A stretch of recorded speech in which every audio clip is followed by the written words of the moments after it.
first think of what you really need, first make your layout, then try out what you need, and then finally you work on your pedalboard. Today we need to talk about looper or switcher. If you do have only one pedal, it's not a problem. But as soon as you have several pedals, you have to tap dance between switching this off and the other one on. And there's a lot of signal loss in your sound because each pedal has the jacks, each pedal has wires, the cables going from one to the other. And the more pedals you have, the more delicate it gets.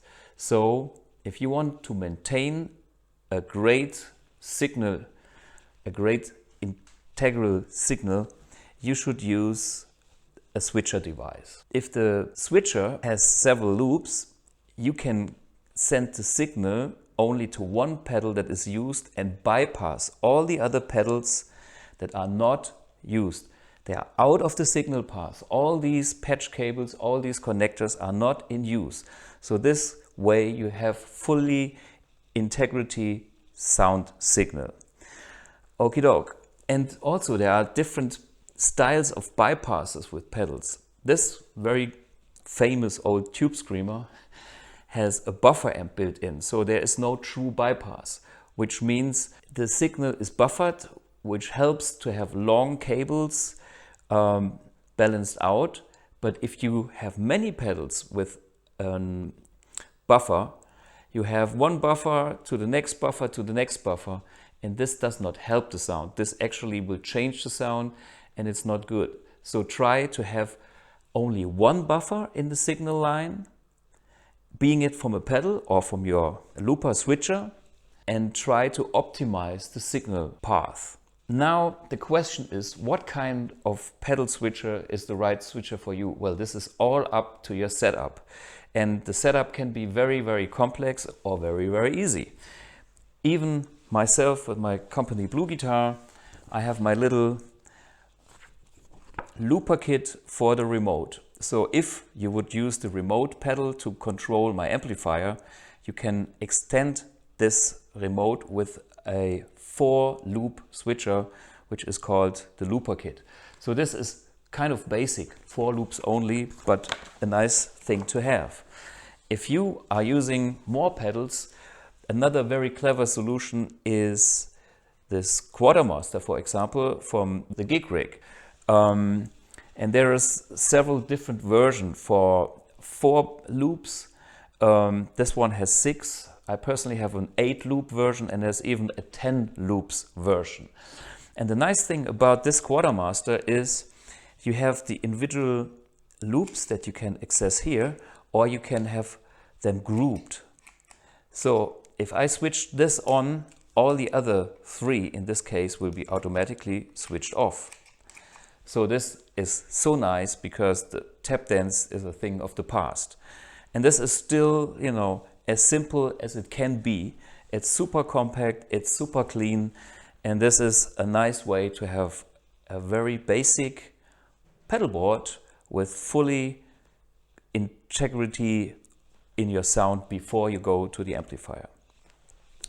Another option or another example is this Music Amulet Effects LE. This has a fully programmable system to make programs, patches with all the loops, and it does send MIDI out commands, so you can control external devices via MIDI, and there's also switching built in for your amplifier AB switch from clean to dirty. Yeah, that's another way to go, having presets and a display. It feels a bit more digital, but it's, you know, it depends on how you like to work, how analog you are, and how complex your setup is. Here's another example from Cusick Effects. This one has 6 loops, and then you have the individual loops, or you can simply go make this presets. And in this case, you simply switch from one preset to another preset. So there's so many different ways how to use a switcher, a pedal switcher. And it took me personally over 2 years to find the right setup for myself. So I had to buy several switcher devices to find out how many pedals do I really want on my pedalboard. Less is more, little hint. And how to put them in line and how to set them up. And mind, a pedalboard is a very complex thing. You have pedals, you have to switch them, but you also have to cater them with the power. So this is our next subject, which means how to make a pedalboard hum-free and how to get the power to all the different pedals in a way that you don't have problems. Mind that the switcher also is kind of the master of the ground. So the guitar needs a ground, the amplifier needs a ground, and anything that goes through your pedalboard needs to be mastered to this switching device. That's electronics, but first think of what you really need. First make your layout, then try out what you need, and then finally you work on your pedalboard. It might take a little while, but I have seen beautiful pedalboards and super nice results with pedalboards. I'm one of those examples, and I know more friends of mine that have enjoyed a lot of different tones with their pedalboards. Don't forget to subscribe to this channel.